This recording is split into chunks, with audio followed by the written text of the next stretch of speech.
बाबा साहब अम्बेडकर की वे 5 किताबें जो सभी को पढ़नी चाहिए में बाबा साहब को पढ़ने यानी उनके द्वारा लिखी गई किताबें पढ़ने की जरूरत है।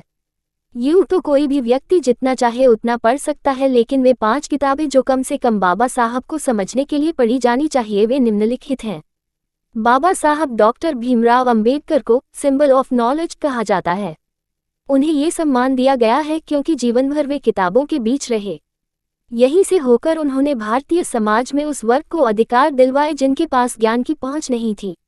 उन्हीं बाबा साहब का मानना है कि मनुष्य नश्वर हैं, वैसे ही विचार हैं। एक विचार को प्रचारित करने की उतनी ही आवश्यकता होती है जितनी एक पौधे को पानी की आवश्यकता होती है, नहीं तो दोनों मुरझाकर मर जाएंगे।